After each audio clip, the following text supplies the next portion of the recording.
7 വമ്പിച്ച പാപങ്ങൾ നിങ്ങൾ സൂക്ഷിക്കുക. സഹാബത്ത് ചോദിച്ചു, എന്താണ് റസൂലേ 7 വമ്പിച്ച പാപങ്ങൾ? കാല പ്രവാചകൻ പറഞ്ഞു കൊടുക്കാൻ അശ്ശിർക്കു ബില്ലാഹി, അല്ലാഹുവിൽ പങ്കുചേർക്കലാണ്. മാരണമാണ് രണ്ടാമത്തേത്.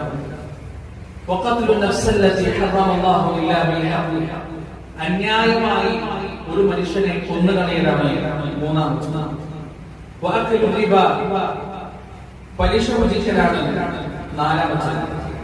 വഅഖ്ലു മാലിൽ യതീം, യതീമിന്റെ സമ്പത്ത് അനധികൃതമായി തിന്നലാണ് അഞ്ചാമത്തേത്. വതവല്ല യൗമസ്സഹ്, യുദ്ധത്തിൽ നിന്ന് പിന്തിരിഞ്ഞോടാണ് ആറാമത്തേത്. പരിശുദ്ധരായ പതിവ്രതകളായ വിശ്വാസിനികളായ സ്ത്രീകളെ കുറിച്ച് വ്യഭിചാരാരോപണം പറയലാണ് ഏഴാമത്തേത്. ഈ 7 പാപങ്ങൾ ഒരു മനുഷ്യന്റെ ദുനിയാവിലെയും ആഖിറത്തിലെയും നശിപ്പിച്ചു കളയുമെന്ന് റസൂലുള്ളാഹി സ്വല്ലല്ലാഹു അലൈഹി വസല്ലം. ഈ 7 പാപങ്ങൾ എന്തൊക്കെയാണ്? ഒന്നാമത്തേത് അശ്ശിർക്കു ബില്ലാഹ്, അല്ലാഹുവിൽ പങ്കുചേർക്കൽ. അതിനേക്കാൾ വലിയൊരു പാപം പ്രവാചകൻ നമുക്ക് പഠിപ്പിച്ചു തന്നില്ല. സൂറത്ത് സുമറിൽ നമുക്ക് കാണാൻ കഴിയും. അല്ലാഹു പറയാം, വലഖദ് ഊഹിയ ഇലൈക വഇലല്ലദീന മിൻ ഖബ്ലിക ലഇൻ അശ്റക്ത ലയഹ്ബതന്ന അമലുക വലതകൂനന്ന മിനൽ ഖാസിരീൻ. അല്ലാഹുവിന്റെ റസൂലേ, അങ്ങേക്കും മുൻപ് കടന്നുവന്ന സകലപ്രവാചകന്മാർക്കും ഞാൻ ബോധനം നൽകിയിട്ടുണ്ട്, ബോധനം നൽകപ്പെട്ടിട്ടുണ്ട്, വഹി നൽകപ്പെട്ടിട്ടുണ്ട്. എന്താണ് വഹി നൽകപ്പെട്ടത്? ലഇൻ അശ്റക്ത ലയഹ്ബതന്ന അമലുക വലതകൂനന്ന മിനൽ ഖാസിരീൻ. നിങ്ങൾ അല്ലാഹുവിൽ പങ്കു ചേർക്കുകയാണെങ്കിൽ, നിങ്ങൾ ശിർക്ക് ചെയ്യുകയാണെങ്കിൽ, ലതകൂനന്ന മിനൽ ഖാസിരീൻ, അങ്ങ് നഷ്ടക്കാരിൽ പെട്ടുപോകും റസൂലേ, അങ്ങ് വഴിപിഴച്ചവരിൽ പെട്ടുപോകും റസൂലേ, നരകത്തിലാവലിക്കുന്ന ഭാഗ്യപ്പെട്ടവരുടെ കൂട്ടത്തിൽ പെട്ടുപോകും റസൂലേ. അല്ലാഹുവിന്റെ വാക്കാണ് പറയപ്പെട്ടവരെ. ഗുരുതരമായ 3 പ്രത്യാഘാതങ്ങൾ ശിർക്കിനുണ്ട് എന്ന് പരിശുദ്ധ ഖുർആനിലൂടെ നമുക്ക് മനസ്സിലാക്കാൻ സാധിക്കുന്നത്. ഒന്നാമത്തെ പ്രത്യാഘാതം എന്താണ്?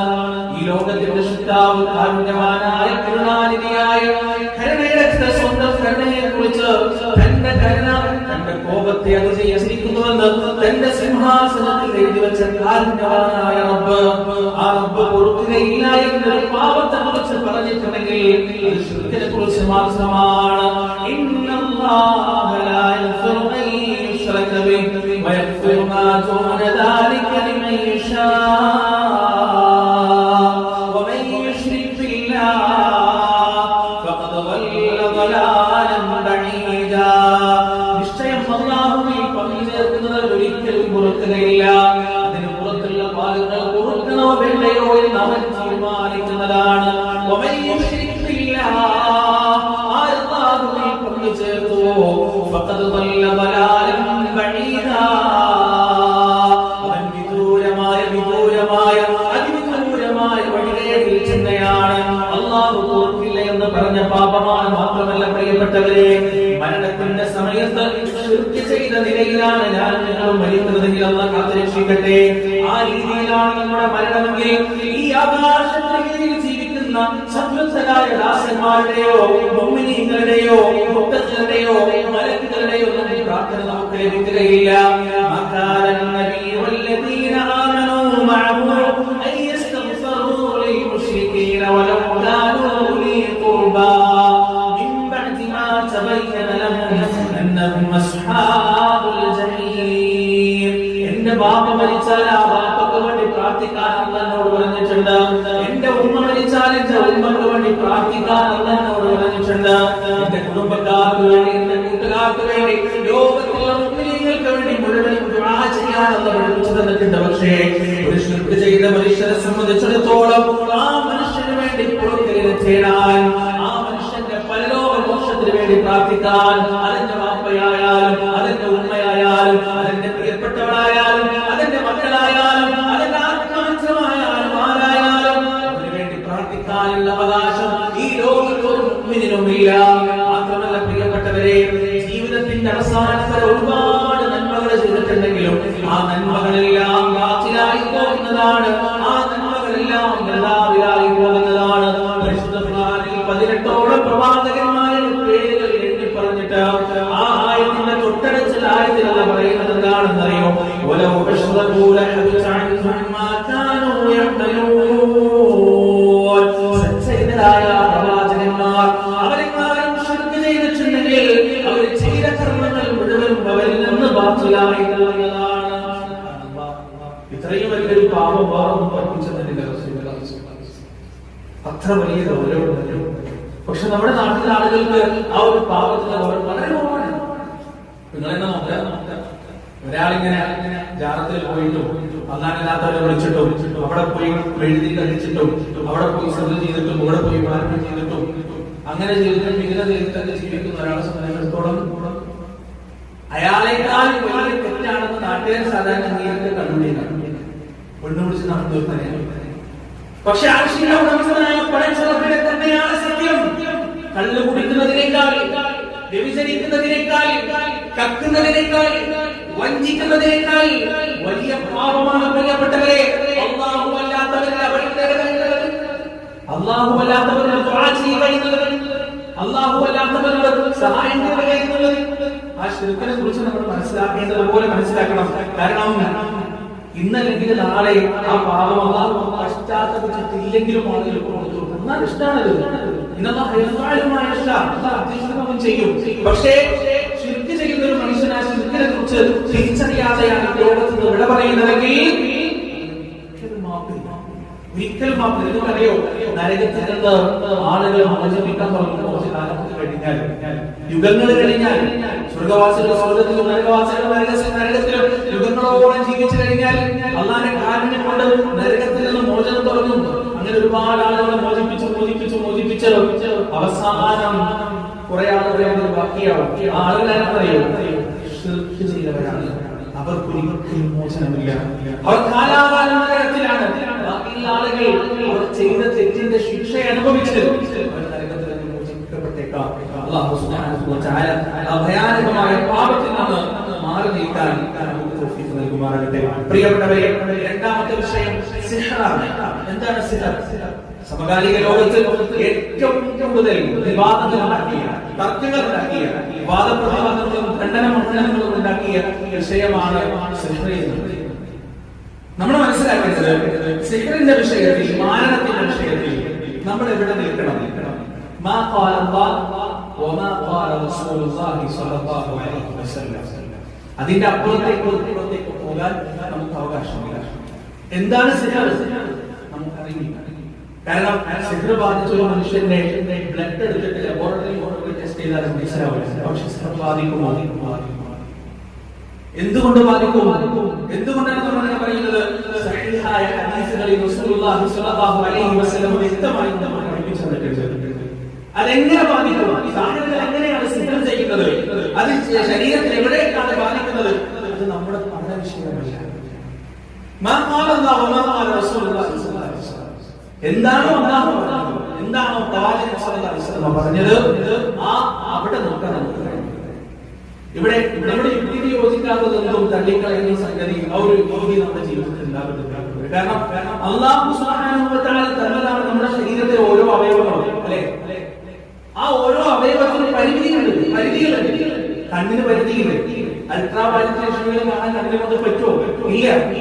അതുപോലെ തന്നെ ഇൻഫ്രാറെഡ് കിരണങ്ങൾ കാണാൻ പറ്റുമോ? ഇല്ല. ചെവിക്ക് പരിധിയില്ല. 200-2000 ഡെസിബൽ എന്ന ശബ്ദം വരുമ്പോ ആ ശബ്ദം തിരിച്ചറിയാൻ ചെവിനെ കൊണ്ട് പറ്റില്ല. സുനാമിയൊക്കെ ഉണ്ടാവുമ്പോ, ഭൂകമ്പങ്ങളൊക്കെ ഉണ്ടാവുമ്പോ ഭൂമിക്കടിയിൽ നിന്ന് പ്ലേറ്റുകൾ പരസ്പരം ഉരഞ്ഞിട്ട് ഭീമാകാരമായ ശബ്ദം ഉണ്ടാക്കണം. അത് കേട്ടിട്ട് മൃഗങ്ങളൊക്കെ ഓടിപ്പോകുന്ന കെട്ടിയിടാത്ത മൃഗങ്ങളൊന്നും ഭൂമി ഉരുക്കത്തിലും പ്രകൃതിയിലും മരിച്ചുപോകില്ല. കാരണം എന്താ? അവയ്ക്ക് ഈ ഭൂമി കടിയിൽ നടക്കുന്ന ആ പ്ലേറ്റത്തിൽ നിന്ന് ഭീമാകാരമായ ശബ്ദം കേൾക്കാൻ കഴിയും. അപ്പൊ ഒരു രക്ഷപ്പെടും. കെട്ടിയിട്ട മൃഗങ്ങൾ മനുഷ്യനോടൊപ്പം മരിക്കും. ആ ശബ്ദം കേൾക്കാൻ മനുഷ്യന് കഴിയില്ല. കാരണം മനുഷ്യന്റെ കാതിന് വരുന്നുണ്ട്, മനുഷ്യന്റെ കണ്ണിന് വരുന്നുണ്ട്, മനുഷ്യന്റെ മൂക്കിന് വരുന്നുണ്ട്, മനുഷ്യന്റെ നാവിന് വരുന്നുണ്ട്, മനുഷ്യന്റെ കൈകൾക്ക് വരുന്നുണ്ട്. ഈ പരിധികളെല്ലാം അംഗീകരിക്കുന്നതാണ്. കണ്ണിന്റെ പരിധിയും, കാതിന്റെ പരിധിയും, മൂക്കിന്റെ പരിധിയും, നാവിന്റെ പരിധിയും, കൈകളുടെ പരിധിയും എല്ലാം അംഗീകരിക്കുന്നത് നമുക്ക്. എന്തുകൊണ്ട് നമ്മുടെ യുക്തികളുടെ പരിധി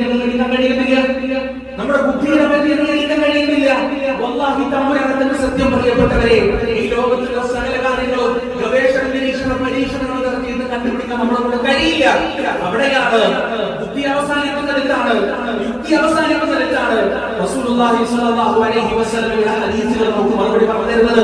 പരിശുദ്ധ ഖുർആനിന്റെ വചനങ്ങൾ നമുക്ക് മറുപടി പറഞ്ഞു തരുന്നത്. ഇവിടെ ഈ സിഹറിന്റെ വിഷയത്തിൽ നമ്മുടെ നാട്ടിൽ പ്രത്യേകിച്ച് ഇതൊന്നും തോന്നരുത് പ്രിയപ്പെട്ടവരെ. വയനാട്ടിലുള്ള ജാഹിലുകളായ മനുഷ്യർ നമ്മെ കുറിച്ചല്ല പറയുന്നത്. വയനാട്ടിലുള്ള ജാഹിലുകളായ മനുഷ്യർ എത്രയോ ആളുകൾ മലയന്മാരെ എടുത്തു പോയിട്ടും അതുപോലെ സാഹിര്യങ്ങൾ എടുത്തു പോയിട്ടും ഇസ്മിന്റെ പണിയാണെന്ന് പറഞ്ഞ് അതാണെന്ന് പറഞ്ഞ് ഇതാണെന്ന് പറഞ്ഞ് പലതും ഒപ്പിക്കുന്ന ശീലമുണ്ടല്ലോ പ്രിയപ്പെട്ടവരെ. പാപമാണത്, വലിയ പാപമായിട്ടാണ് റസൂലുള്ളാഹി സ്വല്ലല്ലാഹു അലൈഹി വസല്ലം അത് പഠിപ്പിച്ചത്. പിശാചിന് നമ്മുടെ ജീവിതത്തിൽ ഇടപെടാൻ കഴിയില്ലേ? തീർച്ചയായും ഇടപെടാൻ കഴിയും. പരിശുദ്ധ ഖുർആനിൽ മനുഷ്യന് മാനസികമായ വസ്വാസില്ലാതെ കഴിയുമെന്ന് 2 തവണ കൃത്യമായി പറഞ്ഞിട്ടുണ്ട്. ഒന്ന് സൂറത്തുൽ കഹ്ഫിൽ വമാ അൻസാനിഹു ഇല്ല ശൈത്താനു അൻഅദ്കുറ, ഞാനത് ഓർക്കുന്നതിൽ നിന്ന് പിശാചാണ് പഠിപ്പിച്ചു പറഞ്ഞത്. മൂസാ നബി അലൈഹി വസല്ലം സംഭവം പറഞ്ഞത് സൂറത്തുൽ കഹ്ഫിൽ പറഞ്ഞതാണ്. അതുപോലെ തന്നെ പരിശുദ്ധ ഖുർആൻ സൂറത്ത് യൂസുഫ് നബി അലൈഹി വസല്ലം ജയിലിൽ നിന്ന് രക്ഷപ്പെടുന്ന ആ സഹോദരനോട് തന്റെ കാര്യം രാജാവിനോട് പറയണമെന്ന് അറിയുന്നു. പക്ഷെ അത് പുറത്തേക്ക് മറന്നുപോയി. എന്നെ അത് പിശാച് മറപ്പിച്ചു കളഞ്ഞു എന്ന് അയാൾ പറയുന്നതായി സൂറത്ത് യൂസുഫിൽ നമുക്ക് കാണാൻ കഴിയും. ഈ മറവി എന്ന് പറഞ്ഞിട്ട് പിശാചിന് ശരീരത്തിൽ ഇടപെടാൻ കഴിയുമെന്ന് ഖുർആനിലും ഹദീസിലും തെളിവില്ല എന്നാണ് പല ആളുകൾ പറയാം. മറവി എന്ന് പറഞ്ഞിട്ട് തലച്ചോറിൽ 2 സിനാപ്സുകൾ തമ്മിൽ കൈമാറുന്ന രാസവസ്തുക്കളെയാണ് യഥാർത്ഥത്തിൽ ഓർമ്മ എന്ന് പറയുക. ഈ സിനാപ്സുകൾക്കിടയിൽ നടക്കപ്പെടുന്ന രാസവസ്തുക്കളുടെ എക്സ്ചേഞ്ച്, അതിന്റെ കട്ടി കുറയുമ്പോഴാണ്, അതിന്റെ ഗാഢത കുറയുമ്പോഴാണ് മറവി സംഭവിക്കുക. ആ മറവി ഉണ്ടാക്കാൻ പിശാചിന് കഴിയുമെന്നുണ്ടെങ്കിൽ ശാരീരികമായി ഇടപെടാൻ പിശാചിന് കഴിയും എന്ന് തന്നെയാണ് നമുക്ക് മനസ്സിലാക്കേണ്ടത്. ആ വസ്വാസുകളിൽ നിന്ന് നാം രക്ഷപ്പെടേണ്ടത് എങ്ങനെയാണ്? അവിടെ പോയി ഇവിടെ പോയി അങ്ങനെ ചെയ്ത് ഇങ്ങനെ ചെയ്ത് നമ്മുടെ അനുഭവങ്ങളിലൂടെ നമ്മുടെ വെളിപാട് അല്ല, ഒരിക്കലുമല്ല. റസൂലുള്ളാഹി സ്വല്ലല്ലാഹു അലൈഹി വസല്ലം വളരെ വ്യക്തമായി പഠിപ്പിച്ചിട്ടുണ്ട്. പ്രിയപ്പെട്ടവരെ, സൈക്കോസോമാറ്റിക് ഡിസോർഡർ എന്ന് പറയുന്നത്, സൈക്കോസോമാറ്റിക് ഡിസോർഡർ പഠിക്കുന്നത് അതായത് ഒരാൾക്ക് ഉണ്ടാവും, ഒരു വയറുവേദന ഉണ്ടാവും, അല്ലെങ്കിൽ ഒരു നെഞ്ചുവേദന ഉണ്ടാവും. ഈ ലോകത്തുള്ള സകല ലാബ് ടെസ്റ്റുകളിലും പരിശോധിച്ചാൽ അയാൾക്ക് ഒരു കുഴപ്പമുണ്ടാവില്ല. അതൊരു തോന്നല് മാത്രമാണ്, അതൊരു തോന്നല് മാത്രമാണ്. അവിടെയാണ് ഇത്തരത്തിലുള്ള വസ്വാസുകളിൽ നിന്ന് രക്ഷപ്പെടാൻ വേണ്ടിയാണ്, ഇത്തരത്തിലുള്ള ഇടങ്ങേറുകളിൽ നിന്ന് രക്ഷപ്പെടാൻ വേണ്ടിയാണ് റസൂലുള്ളാഹി സ്വല്ലല്ലാഹു അലൈഹി വസല്ലം രാവിലെയും വൈകുന്നേരവും കൃത്യമായി അധികാരങ്ങൾ പഠിപ്പിച്ചത്. ആ അധികാരങ്ങളിൽ ഇത്തരത്തിലുള്ള ഇടങ്ങളിൽ നിന്നുള്ള ഒരു മോചനമുണ്ട്. അതുപോലെ തന്നെ റസൂലുള്ളാഹി സ്വല്ലല്ലാഹു അലൈഹി വസല്ലം അവസാനം തന്റെ മരണശയ്യയിൽ കിടക്കുമ്പോൾ ഉമ്മുൽ മുഅ്മിനീൻ ആയിഷ റളിയല്ലാഹു അൻഹ അവർ ഊതി തടവിയിട്ടുണ്ട് മുഅ്മിനത്തൈൻ. അതുപോലെ തന്നെ പരിശുദ്ധ ഖുർആനിന്റെ വാക്യങ്ങൾ ആ പ്രവാചകൻ സ്വല്ലല്ലാഹു അലൈഹി വസല്ലം പറഞ്ഞത് എവിടെയാണോ അവിടെ നിൽക്കണം. വേറെ നമ്മൾ മനസ്സിലാക്കണം, ഒരു രോഗിയെ നമ്മൾ കണ്ടാൽ ഒരു സിഹർ ബാധിച്ചെന്ന് പറയാൻ നമുക്കൊരു അവകാശമില്ല. ഒരു സിഹർ ബാധിച്ചായിരിക്കും എന്ന് പറയാൻ നമുക്കൊരു അവകാശമില്ല. കാരണം എന്താണെന്നറിയോ? ഒരാൾക്ക് സിഹർ ബാധിച്ചോ ഇല്ലയോ എന്ന് മനസ്സിലാക്കുക വഹീയിലൂടെ മാത്രമാണ്. നമുക്ക് ചെയ്യാനുള്ളത് റസൂലുള്ളാഹി സ്വല്ലല്ലാഹു അലൈഹി വസല്ലം ചെയ്യാൻ പറഞ്ഞ ചില സംഗതികളുണ്ട്. ആ സംഗതികളിൽ നമ്മൾ ഒതുങ്ങുക, ആ സംഗതികൾ മാത്രം ചെയ്യുക. പരിശുദ്ധ ഖുർആൻ കൊടുക്കാം, അദ്കാറുകൾ ചൊല്ലാം, നല്ല നല്ല ഉപദേശങ്ങൾ കൊടുക്കാം, കൃത്യമായി ജമാഅത്തിൽ കൂട്ടിക്കൊണ്ടുവരാം. അതിന്റെ അപ്പുറത്തേക്ക് പ്രിയപ്പെട്ടവരെ സ്വന്തം അനുഭവങ്ങൾ വെച്ച് ലാബുകളിൽ ജിന്നുബാധയെക്കുറിച്ചും സിഹറിനെക്കുറിച്ചും ഗവേഷണം നടത്തുന്നവർ ഈ സമുദായത്തെ നയിക്കുന്നത് യഥാർത്ഥത്തിൽ തെറ്റിലേക്കാണ്, അബദ്ധത്തിലേക്കാണ്. റസൂലുള്ളാഹി സ്വല്ലല്ലാഹു അലൈഹി വസല്ലം ആവശ്യമായതെല്ലാം ഈ മേഖലയിൽ നമുക്ക് പറഞ്ഞു തന്നിട്ടുണ്ട്. അവിടെ ഒതുങ്ങുക, ഇതിനെ നിഷേധിക്കുന്നതിലേക്കോ ഈ ഒരു വിഷയത്തിൽ അതിരി കവിയുന്ന അവസ്ഥയിലേക്കോ മുസ്ലിം ഉമ്മത്ത് എത്താൻ പാടില്ല. കാരണം അത് വൻ പാപമാണ്. ആ വൻ പാപമായി കണ്ട് അതിനെ അതേ ഗൗരവത്തിൽ മനസ്സിലാക്കാൻ നമുക്ക് കഴിയണം. പ്രിയപ്പെട്ടവരെ, മൂന്നാമത്തെ വിഷയം അല്ലാഹു സുബ്ഹാനഹു വ തആല കൊല്ലൽ വധിക്കൽ ഹറാമാക്കിയ ശരീരത്തിന്റെ വധമാണ്, അത് വലിയ കുറ്റമാണ്. മയ്യഖുൽ മുഅ്മിന മുതഅമ്മിദ ഫജസാഉഹു ജഹന്നമ ഖാലിദൻ ഫീഹാ. ആരെങ്കിലും ഒരു മുഅ്മിനെ അറിഞ്ഞുകൊണ്ട് കൊന്നു കഴിഞ്ഞാൽ അവന്റെ വാസസ്ഥലം നിത്യനരകമാണ്. പരിശുദ്ധ ഖുർആൻ നമുക്ക് കാണാൻ കഴിയും. റസൂലുള്ളാഹി സ്വല്ലല്ലാഹു അലൈഹി വസല്ലം പറഞ്ഞു, 2 മുഅ്മിനുകൾ പരസ്പരം വാളോങ്ങിയാൽ ഒന്നവൻ കൊല്ലപ്പെട്ടവൻ നരകത്തിലാണ്. സഹാബത്ത് ചോദിച്ചു, റസൂലേ, ഒന്നവൻ നരകത്തിലാണ് എന്നതിന് ന്യായമുണ്ട്, കൊല്ലപ്പെട്ടവൻ എന്തുകൊണ്ടാണ് റസൂലേ നരകത്തിൽ ചോദിച്ചപ്പോൾ റസൂലുള്ളാഹി സ്വല്ലല്ലാഹു അലൈഹി വസല്ലം പറഞ്ഞു, അവനും അവന്റെ സഹോദരനെ കൊല്ലാൻ വേണ്ടിയാണ് വാളെടുത്തത്. അതുകൊണ്ട് നിങ്ങളുടെ കച്ചിലാണ്, കൊന്നവൻ നിങ്ങളുടെ കച്ചിലാണ് എന്ന് റസൂലുള്ളാഹി സ്വല്ലല്ലാഹു അലൈഹി വസല്ലം പറയുകയുണ്ടായി. അതൊരു വൻ പാപമാണ് പ്രിയപ്പെട്ടവരെ. അതുപോലെ നാലാമത്തെ പാപമാണ് റിബ, പലിശ വഞ്ചിക്കുക എന്നത്. പലിശകൾ മുങ്ങിക്കുളിച്ചിട്ടാണ് ഇന്ന് മുസ്ലിങ്ങൾ ജീവിച്ചുകൊണ്ടിരിക്കുന്നത്. വീടെടുക്കുന്ന വിഷയത്തിൽ, വാഹനങ്ങൾ വാങ്ങുന്ന വിഷയത്തിൽ, കല്യാണം നടക്കുന്ന വിഷയത്തിൽ, ഏത് വിഷയത്തിലായിക്കോട്ടെ പലിശയുമായി ഇടപെടാൻ ഒരു മടിയുമില്ലാതായിരിക്കുന്നു ഇന്നിന്റെ ഉമ്മത്ത്. എന്തെങ്കിലും ആവശ്യമായ സ്വർണ്ണപ്പെട്ട പണയം വെക്കുക, എന്നിട്ട് അവന്റെ പൈസ ബാങ്കിൽ കൊണ്ടുപോയി മാസം അല്ലെങ്കിൽ ആഴ്ചയിൽ അതിന്റെ പലിശ അടച്ചുകൊണ്ടിരിക്കുക. എത്രമാത്രം ഗൗരവമുള്ള വിഷയമാണ് പ്രിയപ്പെട്ടവരെ. നിങ്ങളൊന്ന് ആലോചിച്ചിട്ടുണ്ടോ? റസൂലുള്ളാഹി സ്വല്ലല്ലാഹു അലൈഹി വസല്ലം പലിശയുമായി ഇടപെടുന്നതിനെ എന്തിനോടാണ് ഉപമിച്ചത്? സ്വന്തം മാതാവിനെ വെച്ചിരിക്കുന്നതിന് തുല്യമാണ് പലിശയുമായുള്ള ഇടപാട് എന്നാണ് റസൂലുള്ളാഹി സ്വല്ലല്ലാഹു അലൈഹി വസല്ലം പറഞ്ഞത്. രണ്ട് ചോയ്സ് ഒന്നിക്ക് റസൂൽ പറഞ്ഞ് ശരിയല്ല.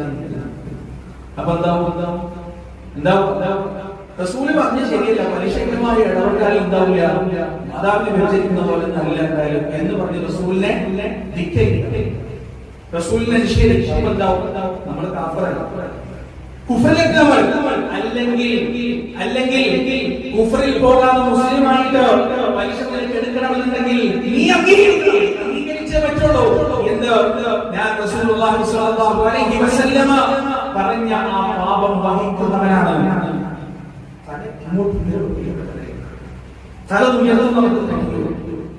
എത്ര ആളുകളാണ് നിങ്ങളൊന്ന് മനസ്സിലാക്കുക. നമ്മുടെ വാഹനത്തിൽ, നമ്മുടെ വീട്ടിലോ, നമ്മുടെ വരുമാനത്തിലോ, നമ്മുടെ വസ്ത്രത്തിലോ പലിശയുടെ അംശമുണ്ടെങ്കിൽ അല്ലാഹുവിന്റെ റഹ്മത്തോ അല്ലാഹുവിന്റെ നിഅമത്തോ അതിന്റെ ഏഴയത്ത് പോലും വരില്ല. വല്ലാഹി നമ്മുടെ വീട്ടിൽ പലിശയുണ്ടെങ്കിൽ ആ വീട്ടിൽ താമസിക്കുന്ന നമ്മുടെ ഭാര്യ, നമ്മുടെ മക്കൾ, നമ്മുടെ ഉമ്മ, നമ്മുടെ വാപ്പ, പ്രിയപ്പെട്ടവരെ, അല്ലാഹുവിന്റെ ശാപം നമ്മുടെ വാഹനത്തിൽ പലിശയുണ്ടെങ്കിൽ അതിൽ സഞ്ചരിക്കുന്നവരും അതുമായി ഇടപെടുന്നവരും അല്ലാഹുവിന്റെ ശാപകോപത്തിന് ഇരയായിക്കൊണ്ടിരിക്കാൻ. നമ്മുടെ വരുമാനത്തിന്റെ ഏതെങ്കിലും ഒരു ഭാഗത്ത് വളരെ വൈദ്യുണ്ടായി പലിശയുണ്ടെങ്കിൽ അത് കഴിക്കുന്ന നമ്മുടെ മക്കളുടെ ദുആ ഖിയാമത്ത് നാൾ വരെ അല്ലാഹുവിന്റെ പക്കൽ സ്വീകാര്യമായിരിക്കില്ല എന്ന് നാം മനസ്സിലാക്കുക. മാത്രമല്ല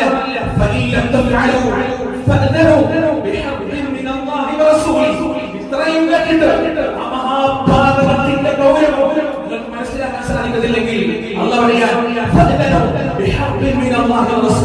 രാജാതിരാജനായ അല്ലാഹുവുമായുള്ള യുദ്ധത്തിന് നിങ്ങൾ തയ്യാറായിക്കൊള്ളുക. പടച്ച റബ്ബുമായുള്ള പോരാട്ടത്തിന്, അവനുമായുള്ള അംഗത്തിന് നിങ്ങൾ തയ്യാറായിക്കൊള്ളുക എന്ന് അല്ലാഹു സുബ്ഹാനഹു വ തആല വിശുദ്ധ ഖുർആനിൽ പറയാൻ. പ്രിയപ്പെട്ടവരെ, രക്ഷപ്പെടില്ല നാം. പലിശയുമായി ഇടപെട്ട ഒരാളും ദുനിയാവിലോ ആഖിറത്തിലോ ചരിത്രവുമില്ല. അതുകൊണ്ട് ഏതെങ്കിലും രീതിയിൽ പലിശയുമായി നാം ഇടപെടുന്നുണ്ടെങ്കിൽ അതിന്റെ അവസാനത്തെ തീയതി ഇന്നായിരിക്കണം. ഈ പള്ളിയിൽ നാം പുറത്തേക്ക് പോകുമ്പോ ഇതിന്റെ നിശ്ചയം നിങ്ങൾ മനസ്സിലാക്കണം. ഇല്ല, എന്നെ കൊണ്ട് കഴിയുന്ന രീതിയിൽ ഉള്ളത് മുഴുവൻ വിറ്റുപറക്കിയിട്ടാണെങ്കിലും എന്റെ റബ്ബുമായുള്ള ബന്ധം അവസാനിപ്പിക്കാൻ, എന്റെ റബ്ബുമായുള്ള പോരാട്ടം അവസാനിപ്പിക്കാൻ, അവന്റെ റഹ്മത്തിന്റെയും നിഅമത്തിന്റെയും പാത്രീഭൂതമാവാൻ തീർച്ചയായും ആ പലിശയുമായുള്ള സകല ഇടപാടും അവസാനിക്കും, ധനം അവസാനിപ്പിക്കും എന്ന ഉറച്ച തീരുമാനം നമ്മൾ എടുക്കണം. പ്രിയപ്പെട്ടവരെ, ഇതിന്റെ ഗൗരവം നമ്മൾ മനസ്സിലാക്കേണ്ടതുണ്ട്. റസൂലുള്ളാഹി സ്വല്ലല്ലാഹു അലൈഹി വസല്ലം പറഞ്ഞു, അദ്ദേഹം ബർസഖിൽ കണ്ട ഒരു സ്വപ്നമാണ്. പ്രവാചകൻ പറയുന്നു, ഒരു വലിയ രക്തത്തിന്റെ നദി, ചോരയുടെ നദി. ആ നദിയിൽ ഒരാൾ കതച്ചു പോലെ കതച്ച് അതിന്റെ കരയിലേക്ക് വരിക. ആ സമയത്ത് കരയിൽ നിന്ന് ചില ആളുകൾ അയാളെ കല്ലെറിഞ്ഞ് വീണ്ടും അതിന്റെ നടുവിലേക്ക് ഓടിക്കാൻ വീണ്ടും അയാളെ കതച്ച് വരികയാണ്. റസൂലുള്ളാഹി സ്വല്ലല്ലാഹു അലൈഹി വസല്ലം പറഞ്ഞു, പലിശയുമായി ഇടപെട്ടവന്റെ ബർസഖിയായ ലോകത്തുള്ള അനുഭവമാണത്. ഖിയാമത്ത് നാൾ വരെ ആ അനുഭവം നാം അനുഭവിക്കേണ്ടതുണ്ട്. പ്രിയപ്പെട്ടവരെ, അതുകൊണ്ട് ദയവ് ചെയ്ത് നിഷ്കളങ്കരായ നമ്മുടെ മക്കളെ അല്ലാഹുവിന്റെ ശാപകോപത്തിന് ഇരയാക്കാതിരിക്കുക. നമ്മുടെ ഭാര്യയെ ശാപകോപത്തിന് ഇരയാക്കാതിരിക്കുക. നമ്മുടെ ഒന്നുമറിയാത്ത കുടുംബക്കാരെ അല്ലാഹുവിന്റെ യുദ്ധത്തിലേക്ക് വലിച്ചിഴക്കാതിരിക്കുക. അല്ലാഹു സുബ്ഹാനഹു വ തആല കാത്തുരക്ഷിക്കുമാറാകട്ടെ. അടുത്തതായി പ്രിയപ്പെട്ടവരെ, അഞ്ചാമത്തേതായി സബഈന്റെ പറഞ്ഞത് യതീമിന്റെ ഭോജനമാണ്. യതീമിന്റെ ധനത്തിന്റെ അന്യായമായ വിശാലമായ ഭോജനമാണ്. പ്രിയപ്പെട്ടവരെ, നാട് നീളെ മടിയില്ലാതെ സംഗതിയാണത്. നാട് നീളെയുണ്ട്. പക്ഷേ ആ യതീംഖാനയുടെ സ്ഥാനത്തിരിക്കാൻ വേണ്ടി മത്സരിക്കുന്നതെന്ന് മനസ്സിലാക്കേണ്ടത് തീക്കട്ടക്ക് മുകളിൽ ഇരിക്കാനാണ് മത്സരിച്ചുകൊണ്ടിരിക്കുന്നത്.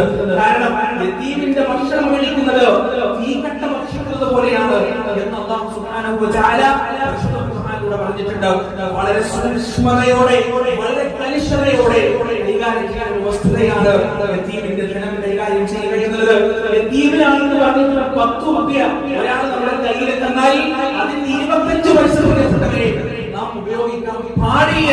ആ 10 രൂപയാണെങ്കിൽ 10 രൂപ 5 പൈസയാണെങ്കിൽ ആ 10 രൂപ 5 പൈസ യതീമിനെ തീരിക്കണം. യതീമിന് അല്ലാതെ ഉപയോഗിക്കപ്പെടരുത് എന്ന് നാം മനസ്സിലാക്കുക. റസൂലുള്ളാഹി സ്വല്ലല്ലാഹു അലൈഹി വസല്ലം അടുത്തതായി പറഞ്ഞത് വതവല്ല യൗസഹ്, യുദ്ധത്തിൽ നിന്ന് പിന്തിരിഞ്ഞോടലാണ്. ഇസ്ലാമിന് ശത്രുക്കളുമായ നിലപാടിൽ, ശത്രുക്കളുമായ അഭിമുഖത്തിൽ ഒരു നിലപാടുണ്ട്. ആ നിലപാട് എന്താണെന്നറിയോ? റസൂലുള്ളാഹി സ്വല്ലല്ലാഹു അലൈഹി വസല്ലം ഹദീസിൽ പറഞ്ഞതായി നിങ്ങൾക്ക് കാണാം. ഒരു ശത്രു ഒരു വഴിയിലൂടെ വരുന്നത് നിങ്ങൾ അറിഞ്ഞു കഴിഞ്ഞാൽ ആ വഴിയിലൂടെ സഞ്ചരിക്കാൻ പാടില്ല.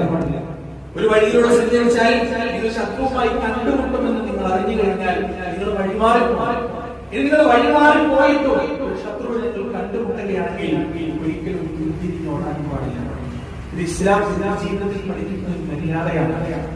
ആ മര്യാദ യുദ്ധത്തിന് വേളയിലുണ്ടാകും. യുദ്ധത്തിൽ നിന്ന് പിന്തിരിഞ്ഞോടുക എന്നുള്ളത് വൻപാപമാണ്. ഇതിൽ നമ്മൾ മനസ്സിലാക്കേണ്ടത് അറിയോ? വീരുത്വം ഒരു മുസ്ലിമിന് ഒരിക്കലും പാടില്ല. വീരുത്വം ഒരു മുസ്ലിമിന് ഒരിക്കലും പാടില്ല. അതേ വീരുത്വം നമ്മുടെ നാട്ടിൽ കാണാൻ കഴിയും. പല പാർട്ടികളിലേക്കും ചേക്കേറി ഇസ്ലാം പറഞ്ഞ് മുസ്ലിങ്ങളെ കുറ്റം പറഞ്ഞിട്ട് സ്വന്തം പറഞ്ഞ സൈഫാക്കുന്ന ആളുകൾ നിങ്ങൾക്ക് വലിയ പാലകത്തിലാണെന്ന് കാലം തെളിയിക്കുന്നത് ചെയ്യും. അവസാനമായി റസൂലുള്ളാഹി സ്വല്ലല്ലാഹു അലൈഹി വസല്ലം പറഞ്ഞ വളരെ ഗൗരവകരമായ ഒരു വിഷയമാണ് നമ്മളൊക്കെ എമ്പാടും നിസ്സംഗതയോടുകൂടി ചെയ്യുന്ന ഒരു തെറ്റാണത്. എന്താണ്? പരിശുദ്ധകളും ചാരിത്രവതികളും വിശ്വാസികളുമായ സ്ത്രീകളെ കുറിച്ച് അപവാദം പറയുക, വിചാരാരോപണം പറയുക, ഇത് വൻ പാപത്തിൽപ്പെട്ടതാണ് പ്രിയപ്പെട്ടവരെ. മാത്രമല്ല സമുദായത്തിൽ ഏറ്റവും കൂടുതൽ ഇഷ്ടമുള്ള ഒരു സംഗതിയാണ് അറിയുന്ന ഏതെങ്കിലും ഒരു പെണ്ണിനെ കുറിച്ച് ഒരു പാർട്ടിന്റെ തലപ്പ് കിട്ടിയാൽ പിന്നെ നമ്മൾ ഒന്ന് പിന്നാലെ നടത്ത് 2 മണിക്കൂർ വേണമെങ്കിൽ എന്താണെന്ന് പറഞ്ഞാൽ ആരോടും പറയില്ല. പറ, ഞാൻ അറിയട്ടെ, അറിയണല്ലോ എന്ന് പറഞ്ഞാൽ വായിക്കും. എന്തൊരു ഇൻട്രസ്റ്റ് ആണെന്ന് കേൾക്കാൻ വേണ്ടി വാട്സപ്പിൽ അങ്ങനെ എന്തെങ്കിലും ന്യൂസ് വന്നു കഴിഞ്ഞാൽ 5 10 മിനിറ്റ് നമ്മളത് മുഴുവൻ വായിച്ചു എന്നിട്ട് നമുക്ക് വേണ്ടപ്പെട്ട ആളുകൾക്ക് വായിക്കാൻ വേണ്ടി നമുക്കത് ആസ്വാദനമാണ്. അതിന്റെ പിന്നിൽ സത്യമുണ്ടോ അസത്യമാണോ അത് എന്നൊന്നും അന്വേഷിക്കാൻ നമുക്ക് സമയമില്ല, സൗകര്യമില്ല. ഇനി അത് തിരുത്തിക്കൊന്ന് വന്നു കഴിഞ്ഞാൽ അതൊക്കെ നമ്മൾ ഷെയർ ചെയ്യൂല. എത്രയോ കുടുംബങ്ങൾ അങ്ങനെ തകർന്നു പറഞ്ഞിട്ട് പ്രിയപ്പെട്ടത്. ദേശവും വിശേഷവും നാടുകൾ ഇല്ലാത്തതിനാൽ പറഞ്ഞു വരച്ച് ആ കഥകൾ കാട്ടുതീ പോലെ നാട് മുഴുവൻ പരന്നത് അവസാനം മാനം കൊണ്ട് നാണം കണ്ട് വീട്ടിൽ നിന്ന് പുറത്തേക്ക് ഇറങ്ങി വളരെ കഷ്ടപ്പെട്ട കുടുംബങ്ങൾ എനിക്ക് അറിയുന്നത് കഴിയുന്നില്ല. വ്യക്തി ജീവിതത്തിൽ പ്രിയപ്പെട്ടവരെ ഒരിക്കലും ചെയ്യരുത്. എന്നതറിയോ? ഏറ്റവും വലിയ മധുരമാണ്. അല്ലാഹുവേ ഹൃദയം പൊട്ടി അവിടെ വിളിച്ചാലോ ആ വിളി ഈ നാട്ടിൽ വാട്സപ്പിൽ ഷെയർ ചെയ്ത സകലോന്റെ എത്തും എന്ന് മനസ്സിലാക്കുക. ഒരിക്കലും ഇത്തരത്തിലുള്ള കാര്യങ്ങൾ അനാവശ്യമായി ഷെയർ ചെയ്യാതിരിക്കുക. ഏറ്റവും ഇങ്ങനെയുള്ള വാർത്തകൾ വായിക്കാതിരിക്കുക. ഈ വൻപാപം വിട്ടുനിൽക്കാൻ മനസ്സിലാക്കാൻ നമുക്ക് നൽകുമാറാകട്ടെ. ونستغفر الله لي ولكم وعن جميع المسلمين اجمعين ونستغفروه انه هو الغفور الرحيم.